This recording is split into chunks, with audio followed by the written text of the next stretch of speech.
오늘 본문의 말씀의 의미를 풀어보면요, 계획을 세우고 준비하는 것은 우리 사람의 일이지만 그것을 이루어 성취하시는 분은 하나님이시라고 말씀하고 있습니다.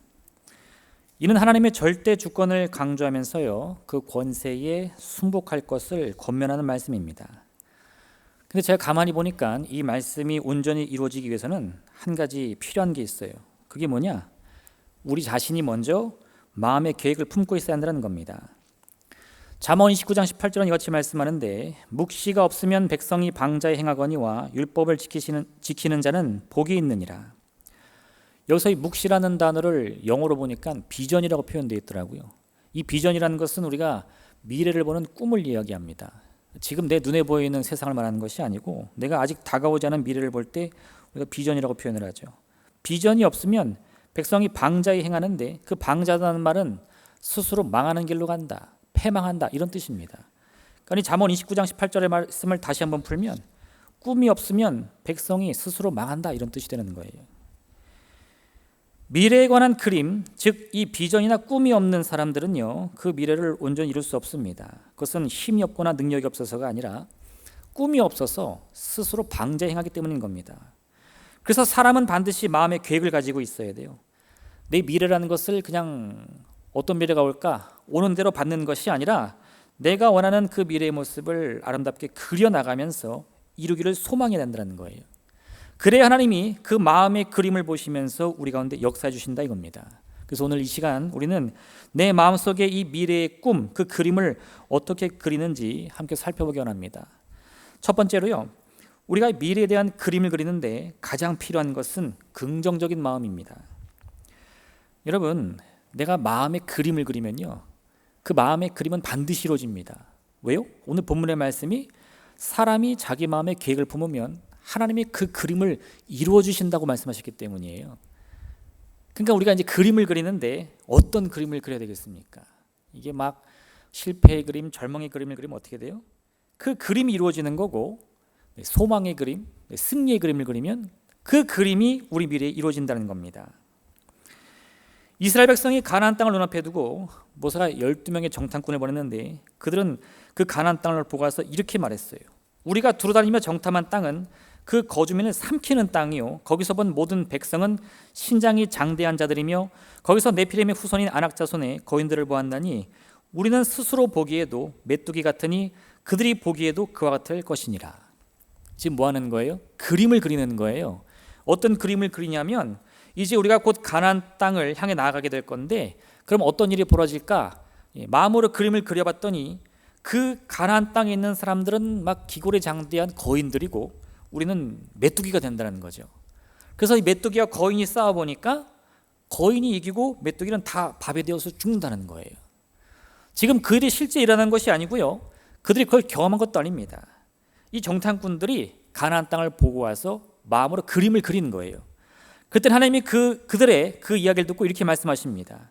그들에게 이르기를, 여호와의 말씀에 내 삶을 두고 맹세하노라, 너희 말이 내 귀에 들린 대로 내가 너에게 행하리니 너희 시체가 이 광야에 엎드러질 것이라. 네, 이제 어떻게 됐어요? 이 이스라엘 백성은 가나안 땅을 들어갈 수 없습니다. 다 광야에서 죽는다는 거예요. 왜요? 하나님이 화가 나서가 아니라 그들이 마음으로 그런 그림을 그렸기 때문인 겁니다. 우리가요, 허투루 우리 미래의 그림을 그려서는 안 됩니다. 잠시라도 이 생각을 놓으면요, 우리 마음속에는 여러 부정적인 생각들이 막 떠올라요. 야, 이건 망하겠는데? 잘 안 되겠는데? 그래서 혹여나 우리가 그와 같은 나의 실패, 절망들, 죽음들, 멸망들의 이 생각을 그림으로 그리기 시작하면 그때부터 하나님의 역사가 일어나는 겁니다. 어떻게 해요? 내가 그린 그 부정의 그림들이 내 미래로 다가오는 거예요. 그래서 우리는요, 내 아름다운 미래의 모습을 이루어가려면 그 아름다운 미래를 그리기 위해 긍정의 마음을 가져야 한다는 겁니다. 한 유치원에서 아이들에게 종이와 연필을 나눠주고요, 그림을 그리게 했습니다. 선생님이 둘러보니까 한 아이가 그림을 그리는데 이 도화지 전체에 큰 사과를 그리는 거예요. 사과의 밑그림을 그리더니 까만색 이 크레파스를 꺼내가지고 새카맣게 칠합니다. 선생님이 깜짝 놀래가지고, 아유 아무개야, 너 사과를 그렸구나. 근데 사과가 온통 새카만해. 너는 그런 사과 먹어본 적이 있니? 혹시나 이 아이가 그런 경험이 있을까 봐 물어보는 거예요. 그랬더니 그 애가 갑자기 선생님을 보더니 막 울상에 대해서 울음을 터뜨립니다. 그리고 이렇게 말하는 거예요. 선생님, 저는 사과가 정말 싫어요. 그런데 엄마는 매일 아침 사과만 줘요. 저는 검정색이 제일 싫어서 사과가 검정색이었으면 좋겠어요. 이 무슨 말입니까? 이 아이의 지금 원망과 불평과 탄식이 가득하니까 선생님이 그림을 그려봐라 그랬더니 어떤 그림을 그려요? 그 원망의 그림을 새카맣게 그리는 거예요. 우리 마음 가운데 이런 부정적인 생각이 가득한 상태에서는요, 내가 아무리 노력을 하려고 해도 내 아름다운 미래를 바라볼 수도 없고 그릴 수도 없습니다. 결국은 우리 안에 이 긍정의 생각이 사라지게 되면요, 우리는 자동적으로 꿈을 잃어버린 백성이 되어 스스로 방자의 행에 망한다 이겁니다. 긍정의 생각이라는 것은요, 여러분, 이 농부가 농사를 지을 때 제일 먼저 뭘 하죠? 이 씨앗을 고르는 거예요.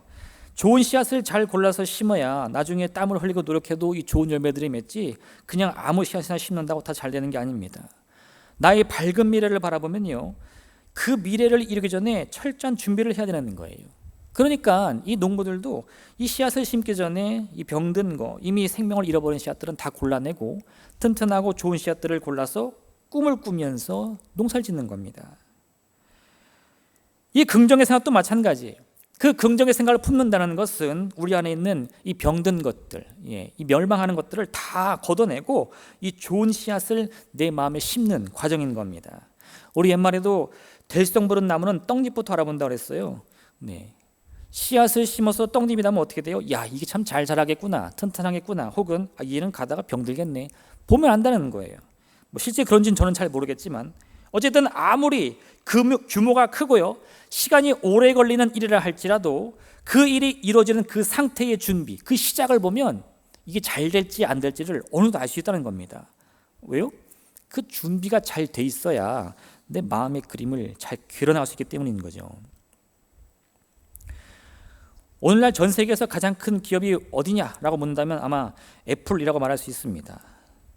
여기 계신 분들도 스마트폰 많이 사용하실 텐데요, 우리가 쓰는 그 스마트폰 중에 아이폰이라고 부르는 그 제품을 만드는 회사입니다. 이 회사를 세운 사람이 스티브 잡스라는 사람인데 이 사람의 명성이 대단해요. 그 중에서도 가장 유명한 것 중에 하나가 이 사람이 이 새로운 제품을 만들면 그거를 이 소비자들에게 소개하는 프레젠테이션을 하는데 이 기업의 CEO인 이 스티브 잡스가 직접 합니다. 이게 누구 시키는 게 아니라 본인이 직접 나와가지고 그 많은 청중들 앞에서 자기들이 개발한 이 새 제품을 직접 소개하는 거예요.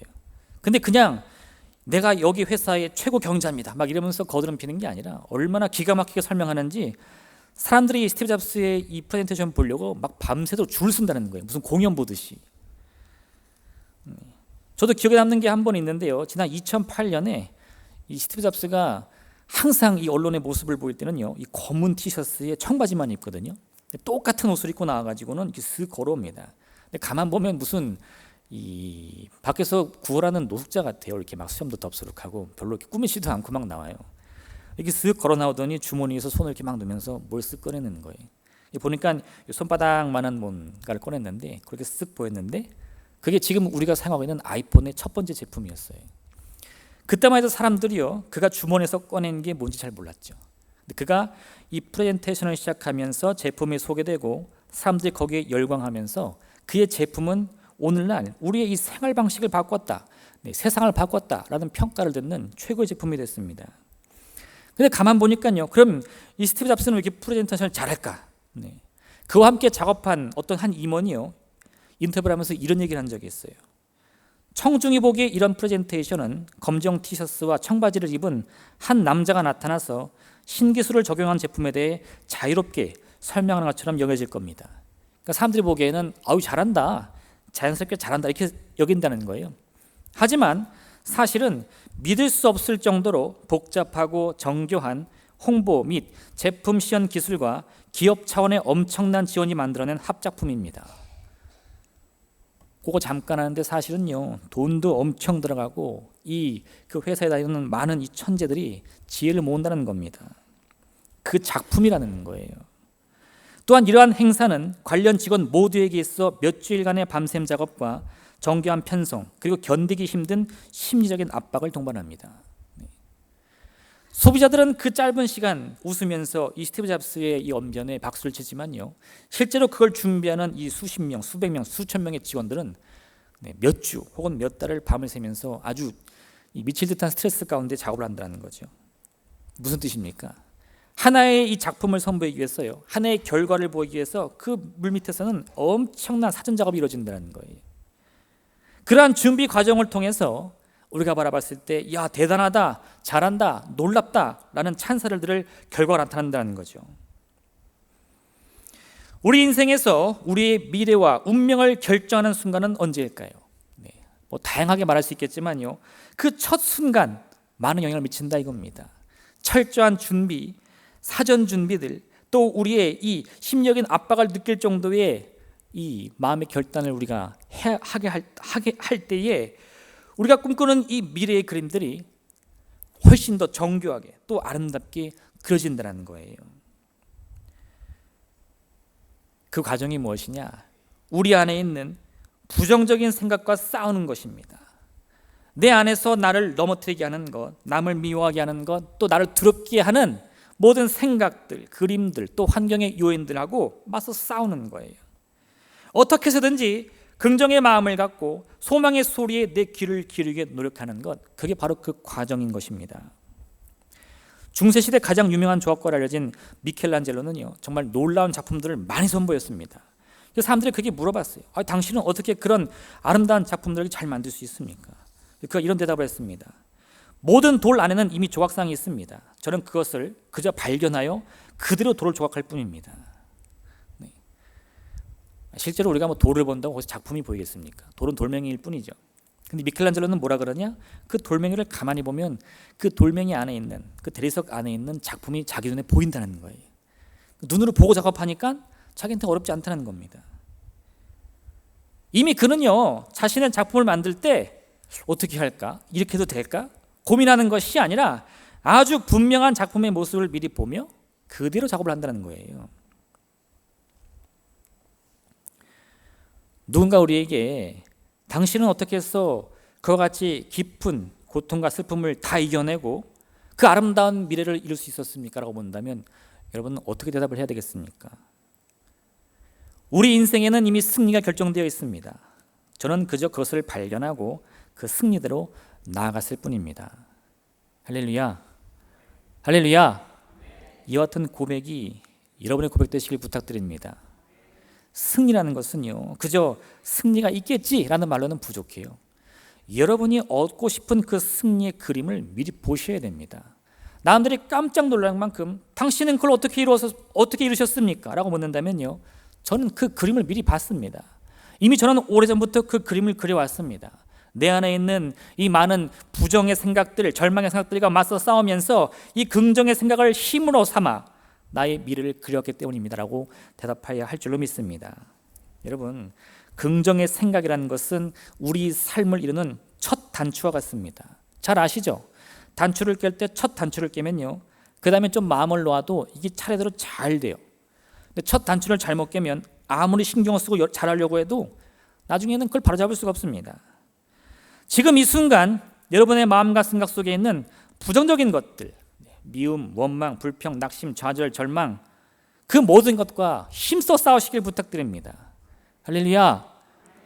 여러분의 에너지를 굳이 밖으로 쏟지 마세요. 우리가 싸울 대상들은 이 혈과 육의 싸움. 할렐루야. 내 눈에 보이는 사람들 아닙니다.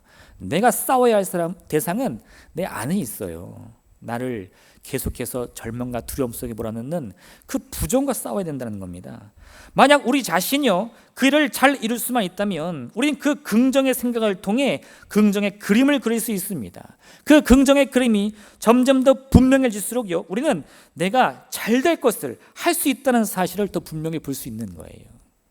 그럼 그 다음에 그 눈에 보이는 작품을 조각하는 것은 또 얼마나 쉽겠습니까?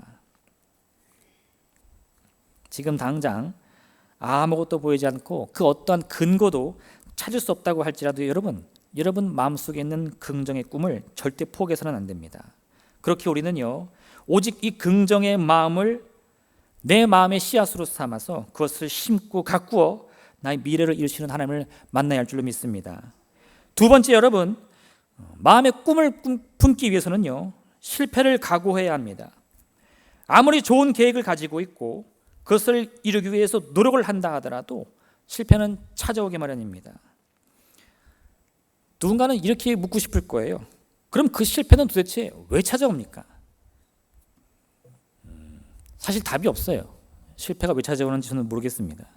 근데 중요한 것은 실패가 왜 오는지 원인은 모르겠는데 온다는 거예요. 여러 가지 이유로 오겠죠. 근데 결국 내가 느끼는 것은 이유는 알 수 없지만 내 인생에도 실패는 온다는 겁니다. 제가 이런 생각을 한번 해본 적이 있어요. 우리가 사람이면 누구나 다 이런 생각합니다. 나는 누구인가? 할렐루야. 이런 생각 안 해보셨어요? 제가 언젠가 한번 이렇게 아침에 출근하려고 이렇게 세수를 하고 일 양치하다가 거울을 쓱 봤는데 제 얼굴이 보이는 거예요. 그 순간에 넌 누구냐? 이 생각이 들더라고요. 그 다음에 뭐라요? 양치하고 또 출근하는 거예요. 저는 철학자가 아닙니다. 무슨 지혜자도 아니죠. 근데 여러분, 사람이라면 그 지혜나 뭐 위치나 능력이나 상관없이 이런 고민들을 한 번쯤 합니다. 그리고는 그러한 질문에 정확한 답을 찾을 수 없다는 것도 알고 있어요. 내가 누구며 내가 어떤 인생을 살 것인가 잘 모르겠어요. 근데 그러한 질문과 이 깊은 고민은 계속되지만 전혀 답을 찾을 수 없고 그 질문의 모든 것들이 오리무중, 아무것도 보이지 않는데 중요한 것은 인생은 계속된다는 거예요.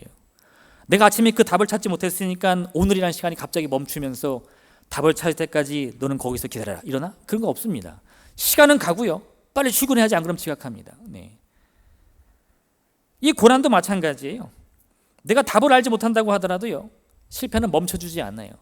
아직 답을 못 찾았니? 그리고 기다려주지 않습니다. 그냥 갑자기 도둑처럼 찾아와서 내 마음을 무너뜨리고 우리 삶을 뒤흔드는 거예요. 예전에 한번 어떤 글을 봤는데 서울의 아주 유명한 대학교, 서울에 유명한 대학교는 하나밖에 없죠. 그 대학교 게시판에서 이런 글이 올라왔습니다. 우리 대학교 대학원 건물에 웬 노숙자가 찾아왔습니다. 모든 학생들은 주의를 기울이세요. 항상 이 벤치를 어슬렁거리면서 담배를 피거나 주위를 어슬렁거립니다. 그가 누구인지 모르더라도 그 주변에 가면 아주 허름하고 지저분한 옷에다가 그 코를 찌르는 듯한 냄새 때문에 그가 누구인지 바로 알아볼 겁니다. 이렇게 글이 올라오는 거예요. 사람들이 막 나도 그 사람 봤습니다. 막 어때요 저때요 막 하면서 너무 더러워요 냄새나요 막 이랬어요. 그때 사람들이 나중에는 그 학생들이 참지 못하고 이거 학교 보안팀이 연락해가지고 그 노숙자를 어떻게 해야 되는 거 아니냐 연락을 했습니다. 그러니까 보안팀이 이제 어떻게 조사를 했겠죠. 시간이 얼마 지난 다음에 이 보안팀에 공지가 올라왔어요. 근데 참 놀랍습니다. 그 사람은 노숙자가 아니라 그 대학교에 있는 대학원 학생이었어요. 그러더니요, 이 보안팀이 이렇게 말한 겁니다. 그는 노숙자가 아니라 우리 학교의 대학원생이었습니다. 대학원생분들은 최소 일주일에 2번 이상은 꼭 목욕을 해 주십시오. 속옷을 갈아입어 주십시오. 과 교수님들은 대학원생들이 이런 개인 위생을 유지할 수 있도록 일주일 중에 최소 이틀은 집으로 보내주십시오. 그러니까 이 대학원생들이 하도 공부만 하다 보니까 집에도 못 가고 씻지도 못하고 그냥 잠깐 쉬려면 이 건물 앞에 나와서 이게 담배 피고 이러니까 사람들이 노숙자인 줄 아는 거예요.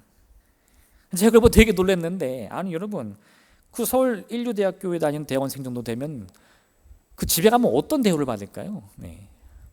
아유 우리 아들 그 서울대학교 무슨 대학원 다니고 있어. 이런데 부모가 야 우리 아들 서울대학교 갔는데 냄새 엄청나 막 이럴까요? 엄청 자랑스러운 아들일 겁니다. 근데 막상 학교에 가서 공부할 때는 어떤 모습이에요? 이 학생들이 신고받는 노숙자 모습이라는 거예요. 제가 그걸 가만히 보니까요, 정말 그 인생에 있어서 성공이 뭔가 실패가 뭔가 이건 쉽게 알 수 있는 게 아니라는 겁니다. 나도 모르는 새 실패가 언제 찾아와가지고요, 나는 이 유명한 인류대학교 대학원생인데 사람들이 나를 물어보래. 아우 저 냄새나는 노숙자 막 이렇게. 여러분, 무슨 일을 하던 그 일이 크던 그 일이 작던 이 실패라는 것은요, 어떤 모습이든지 우리를 찾아옵니다. 때로는 내가 그 실패 안에 있는 줄도 모르게 그걸 겪는 거예요. 그래서 우리가 새로운 일을 시작하려면, 내가 마음으로 꿈꾸는 일을 이루고자 결심했다면요, 그 결심에는 나에게 이런 크고 작은 실패가 다가온다 하더라도 나는 반드시 그걸 이겨내야 되겠구나 라는 결단도 함께 해야 된다는 겁니다. 그렇지 않으면요, 우리가 애써 꾼 꿈이 이 실패에 맞닥뜨렸을 때 우리는 정말 내가 여기서 끝났구나, 예상치도 못한 실패 앞에 내가 절망하는구나 라며 애써 만든 그 그림을 포기하게 되는 거예요. 제가 방금 말씀드린 이 애플의 일 하나 더 말씀드리겠습니다. 사실 그 스티브 잡스가 항상 성공만 하는 것이 아니에요. 그는요, 이미 대학교 재학 시절에 컴퓨터에 관심을 가지고 많은 제품들을 만들어서 크게 성공했습니다. 그는 20대 초중반에 이미 이 백만장자로서 이름을 올렸어요. 근데 그가 이 성공을 빠르게 또 쉽게 이룬 것처럼 그 실패도 금세 다가왔습니다. 그가 애플이라는 회사를 차리고 6년 만에요, 몇 번의 실패를 반복하게 되는데 그 결과가 뭐냐? 함께 일했던 직원들이 이렇게 말하는 거예요. 야, 더 이상 저 사람 못 믿겠다. 그래가지고 이 회사를 설립한 이 창업자를 그 직원들이 힘을 모아서 쫓아내버렸어요. 하루아침에 잘렸습니다. 그래서 그는 이 만 30세가 되었을 때요, 자기가 세운 회사에서 쫓겨난 CEO가 됐어요. 잡스는 어떤 인터뷰에서 그때를 이렇게 말하더라고요. 그때는 제 인생의 황야 기간이었습니다. 너무 젊은 나이에 승승장구했더니요, 이 잡스는 사실 그때 눈에 보이는 게 없었습니다. 동료한테도 막 거짓말하고요, 성공을 위해서라면 정말 물불을 안 가리는 사람이었어요.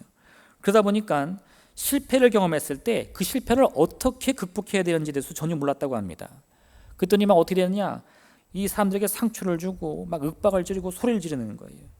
결국 사람들은 이 모든 실패 원인을 본인에게 돌렸고요, 창업자를 쫓아내는 결과를 이룬 거죠. 그렇게 잡스는요, 자신이 회사에서 쫓겨난 다음에 많은 경험들을 하고 나중에 결국 다시 그 회사로 돌아가는 거예요. 그리고 이 두 번째 기회가 주어졌을 때 그런 첫 번째 실패를 반복하지 않았습니다. 1997년 쫓겨났던 회사에 다시 복귀한 이 잡스는요, 그 이후 20년간 자기가 이제 나중에 암으로 죽게 되는데 이 죽음을 통해 그 회사에서 떠나는 시간까지 한 번도 후퇴한 적이 없어요.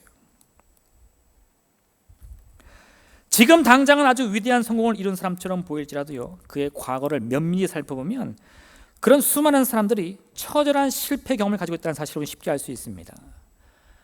실패를 겪지 않았기 때문에 그런 놀라운 성공을 이룬 것이 아니라 똑같은 실패를 다 같이 겪었는데 많은 이들이 거기서 멈추며 포기하며 절망할 때 그 사람만큼은 그 실패를 딛고 일어섰기 때문에 우리가 존경할 만한 성공을 이뤘다 이거예요. 꿈을 꾼다는 것은 실패를 각오한다는 말과 똑같은 말입니다. 내가 마음에 꿈이 있다면요, 그건 동시에 무슨 말이냐? 나는 실패를 겪을 거야. 그래도 반드시 이길 거야. 그 실패를 딛고 일어설 거야 라는 각오와 결단도 포함한다는 거죠. 지금 우리 마음 가운데에 내일에 대한 비전이 있으십니까? 그 아름다운 그림이 있으십니까?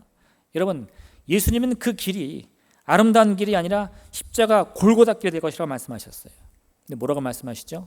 골고다 길이니까 너희는 피해가라. 나만 고통받으면 된다. 이렇게 말씀 안 하셨죠? 너희도 너희 십자가를 지고 나를 따르라 말씀하셨어요.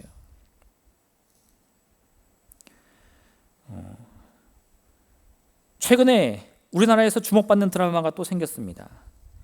수리남이라는 드라마인데 전 처음에 그게 무슨 사람 이름인 줄 알았어요. 근데 보니까 나라 이름이더라고요. 남미엔 아주 작은 나라인데 거기에서 했던 일들을 드라마로 만들었습니다. 제가 거기서 보니까 이런 장면이 나오는데 이 주인공이요, 어렸을 때 부모님을 잃고 정말 어린 시절부터 동생들 먹여 살리려고 산전수전 다 겪은 사람이, 그 나중에는 밑바닥부터 시작해가지고 이 작은 가게를 운영하면서 먹고 사는데 어느 날 친구가 와가지고 이런 제안을 합니다. 야, 내가 20년 동안 배를 타보니까 저 남미에 수리남이라는 나라가 있는데 거기는 사람들이 홍어를 안 먹는데, 근데 그 앞바다에 가서 그물만 내리면 홍어가 얼마나 많이 잡히는지, 야, 그 잡히는 홍어들 다 바다에 풀어주더라고. 그러니까 이 둘이 머리에 번뜩이는 아이디어가 떠오른 거죠. 그래, 우리가 그걸 싸게 사가지고 한국까지 날라서 비싸게 팔자. 결국은 이 사업을 다 접고 그 돈 모아서 그 수리남으로 날아간 거예요. 그래가지고 거기 가보니까 정말요, 이 홍어가 넘쳐납니다. 막 잡아들였어요. 그걸 파는 데가 다 돈이 됐겠죠. 이제 떼돈 버는 게 시간 문제입니다. 그 막 즐거워하는데 그때부터 문제가 생기더라고요. 어느 날 군인들이 총을 들고 옵니다. 공장을 한번 쓱 돌아보면서 말하는 거예요. 당신이 사장이요? 이게 무슨 말이죠? 돈 달라는 거예요. 딱 보자마자 주인공이 알아보는 거예요. 야, 돈 또 들어왔다. 그들이 또 영어로 막 뭐라 하면서 이 거래를 하면서 당신들이 우리를 보호해주면 한 달에 얼마씩 주겠다고 약속을 하는 거예요. 거기서 끝난 줄 알았는데 나중에는 또 그 주변을 이렇게 관리하는 이 건달들이 오는 거예요. 그래서 건달들이 막 폭력을 휘두르면서 또 돈 내라 하는 겁니다. 그래서 두드려 맞으면서도요, 거기서 일어나가지고 또 거래를 하는 거예요. 그러면 우리 길을 열어줘. 그럼 내가 돈 줄게. 막 이렇게. 그렇게요, 막 생각지도 못한 문제가 터지는데 이 주인공이 다 거기서 그걸 하나하나 해결하면서 사업을 계속해 나가는 거예요. 네 친구가 이렇게 말하더라고. 야, 너 진짜 사업가 같아. 네. 아니, 이 사람이 막 공장 세우고 직원들하고 일할 때는 그런 말 한마디도 안 하다가 이렇게 막 군인들하고 이 건달들하고 막 거래하니까 진짜 사업가 같다는 거예요. 제가 보고 그랬어요. 아, 사업가라는 거는 일을 잘하는 사람이 아니라 문제를 해결하는 사람이구나. 네. 우리 인생에서요, 내 자신이 가장 빛나 보일 때는 언제였습니까? 아름다운 성공을 이룬 순간일 수도 있겠지만요, 또한 절망과 문제를 극복하여 다시 도전을 꿈꾼 그 순간이라고 저는 믿습니다. 애굽에서 도망을 치고 40년간 광야 생활을 했던 모세가요, 다시금 하나님의 부르심을 받고 그 애굽으로 돌아갔을 때는 더 이상 예전의 모세가 아니었어요.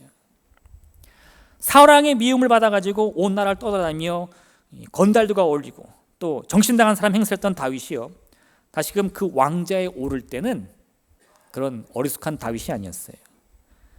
누군가 너무나 영광스러운 자리에서 우뚝 선 모습을 보여준다면요, 그는 분명 그 영광에 비결될 만한 많은 실패와 절망을 극복한 사람인 것이 분명합니다.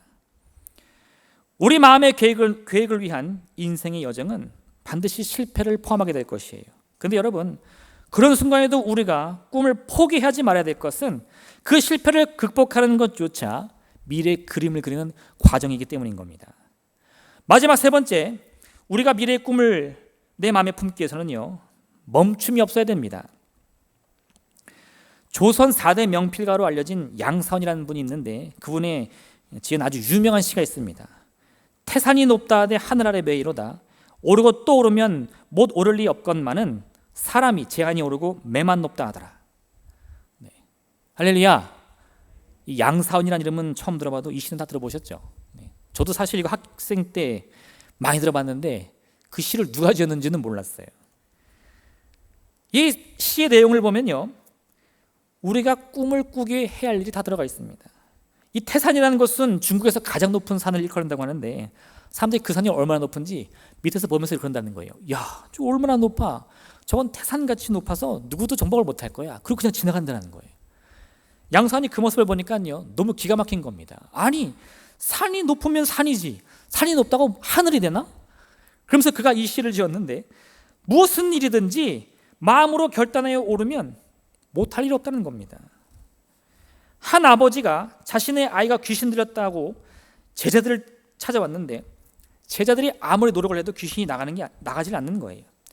예수님께서 그 아이를 데려오라 말씀하시니까요, 그 아버지가 막 헐레벌떡 오면서 이렇게 말합니다. 무엇이든지 할 수 있으면 좀 해주세요.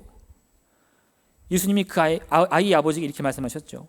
할 수 있거든이 무슨 말이냐. 믿는 자에게는 능히 하지 못할 일이 없느니라. 이 아이 아버지가요, 예수님의 제자들이 귀신 앞에서 무릎 꿇는 모습을 보니까 이런 마음이 든 거예요. 아, 못하는 일이 있구나. 안 되는 일이 있구나. 그러니까 예수님이 그 아이를 데려오라 그랬더니 무슨 생각이 들어요? 그 큰 문제만 보이면서 이거 안 될 수도 있겠는데, 네. 그 생각만 드는 겁니다. 그러니까 예수님께 당신이 할 수 있는 일 중에 하나만이라도 해주세요 이거예요. 이건 귀신을 쫓아내라는 말이 아닙니다. 그냥 뭐든지 작은 도움이라도 달라는 거예요. 예수님은 뭐라고 말씀하시죠? 지금 네가 왜 나를 찾았는지를 잊지 말라는 거예요. 그 꿈을 잊지 말라는 겁니다. 지금 아버지는 왜 예수님 찾아왔죠? 자기 이 아이에게 들린 귀신 쫓아내려고. 그럼 그 꿈을 포기하지 말아야죠. 한 번 실패를 경험했다고 해도요, 그 꿈을 바꾸면 안 됩니다. 그게 무슨 뜻이죠? 믿음을 가지면 능히 하지 못할 일이 없다. 여러분, 산이 아무리 높은들 하늘 아래 있는 산일 뿐입니다. 우리 인생의 실패가 아무리 큰들 그것은 내 인생 가운데 있는 실패일 뿐이지 하나님을 넘을 수는 없는 거예요. 우리가 그 사실을 안다면 이 반복되는 실패 앞에서도 내가 하나님 앞에 섰을 때 해야 할 말이 무엇인지를 잊지 않는다는 겁니다. 하나님 하실 수 있나요? 하나님인들 창을 낸다고 할 수 있나요?가 아니라 하나님이라면 무슨 일이든 하실 줄로 믿습니다라는 고백이 나와야 된다는 거예요. 그게 뭐죠? 그게 믿음입니다. 우리는 이와 같은 마음의 고백을 가지고요, 그것을 짧게 이렇게 말하는 거예요. 어떻게? 할 수 있다. 네. 뭐라고요? 할 수 있다. 사실 이 말에는 많은 의미가 담겨 있어요. 내가 한다면 뭐 얼마나 하겠습니까? 나는 할 수 없어요. 근데도 우리가 이렇게 말할 수 있는 것은 이 문제보다 큰 하나님이 이 문제를 해결한다라고 내가 믿음을 가지면 그 문제가 해결되기 때문인 겁니다. 그래서 그 복잡한 과정을 언제 하나님 앞에 나가지고 하나님 이거 저거 그렇죠? 라고 합니까? 그냥 뭐라 그래요? 할 수 있다! 할렐루야. 네. 그 고백으로 나가는 거예요. 잠언 24장 16절에 같이 말씀하는데 대저 의인은 7번 넘어질지라도 다시 일어나려니와 악인은 재앙으로 말미암아 엎드러지느니라. 이 말씀을 잘 보니까 이렇게 보이는 거예요. 누가 의인이며 누가 악인입니까? 의인은 넘어져도 일어나는 사람입니다. 악인은요, 넘어졌는데 가만히 있는 사람이에요. 의인과 악인이 다를 게 없습니다. 둘 다 가다가 넘어졌어요. 실패했습니다. 절망에 빠졌어요. 근데 왜 누구는 의인이 되고 누구는 악인이 되느냐? 이 의인은 다시 일어섰어요. 어떻게 그럴 수 있습니까? 믿음을 갖고 있었기 때문에. 문제가 크다 한들 하늘 안에 산일 뿐이다. 내가 하나님에 대한 믿음을 가지면 능히 하지 못할 일이 없다. 여러분, 우리의 품은 꿈을 이룰 수 있는 가장 빠르고 효과적인 방법은 뭐냐? 오르고 또 오르는 겁니다. 지름길을 찾는 것도 아니고요, 좋은 도구를 찾는 것도 아니에요. 요즘에 옛날에 그런 말 많았는데 한국 사람들은 뒷산을 가도 히말라야에 가는 장비를 다 갖는다, 그죠? 네. 근데 꼭 그게 있어야지만 정복할 수 있는 게 아니고 뭘 하면 된다고요? 그냥 오르고 또 오르면 됩니다. 완성과 성취를 위한 지름길은 없어요. 꿈을 이루기 원하신다면요, 멈추지 않는 도전밖에 없습니다. 잠언 24장 33절과 34절 말씀인데 내가 좀 더 자자, 좀 더 졸자, 손을 모으고 좀 더 누워있자 하니 내 빈궁이 강도같이 오며 내 곤핍이 군사같이 이르리라. 우리 인생을 실패로 이끄는 가장 빠른 방법은 도전하지 않는 겁니다. 내가 가만히 있을 때 이 빈궁과 이 궁핍이 곧 나를 찾아오는 거예요. 도전하여 실패하는 인생이 잘못되는 것이 아니라 그 실패를 두려워하여 도전을 포기하는 인생이야말로 망하는 지름길입니다. 여러분, 마음의 꿈을 꾸시길 바랍니다. 그 꿈을 이루기까지 멈춰서는 안 돼요. 아메리카 원주민들은 가뭄이 될 때마다 기우제를 지내는데 놀랍게도 그 성공률이 100%라고 합니다. 그래서 어떻게 하면 이 기우제 성공률이 이렇게 높을까 했더니요, 기우제를 한 번 시작하면 그 끝은 비가 와야 끝난다는 거예요. 근데 사실 여러분, 제가 조선시대 기록을 보다가 그것도 발견했는데 우리나라 조선시대도 똑같았대요. 임금이 가뭄이 들어서 기우제를 지내면요, 비가 올 때까지 이 전국을 돌아다니면서 기우제를 지낸답니다. 전 국토를 한 바퀴 돌았는데도 비가 안 오잖아요. 한 바퀴 더 돈대요. 세상의 사람들도 성공의 비법을 알고 있어요. 그럼 예수님을 믿는 우리는 어떤 삶을 살아야 됩니까? 예수님은요, 불의한 재판관을 찾아온 한 가난한 여인의 이야기를 통해서 우리에게 비법을 알려주시는 거예요. 마음의 간절함, 그 마음에 꺾이지 않는 의지만 있다면요, 우리는 못해낼 일이 없을 줄로 믿습니다. 오늘 본문의 말씀을 통해서 우리는 꿈을 꾸고 그 꿈을 책임지시는 분은 하나님이신 것을 꼭 기억하시기 바랍니다. 그 믿음을 가지고요, 큰 꿈을 꾸시기 바랍니다. 아름다운 꿈을 꾸시기 바랍니다.